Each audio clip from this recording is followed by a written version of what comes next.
জিয়া শিশু কিশোর মেলা আহ্বায়ক কমিটির গঠন উপলক্ষে আলোচনা সভা করেছে জিয়া শিশু কিশোর মেলার বাহরাইন শাখার নেতৃবৃন্দ।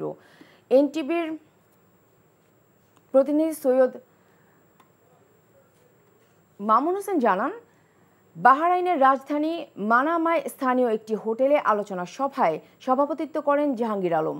অনুষ্ঠান সঞ্চালনা করেছেন বিল্লাল পাঠান। অনুষ্ঠানের প্রধান অতিথি হিসেবে বক্তব্য রাখেন বাংলাদেশ থেকে টেলিকনফারেন্সের মাধ্যমে জিয়া শিশু কিশোর মেলার প্রতিষ্ঠাতা ও বর্তমান সভাপতি জাহাঙ্গীর শিকদার। তিনি বলেন, বহুদলীয় গণতন্ত্র প্রতিষ্ঠার প্রবর্তক শহীদ জিয়াউর রহমানের আদর্শ প্রতিটি শিশু কিশোরের কাছে পৌঁছে দিতে হবে।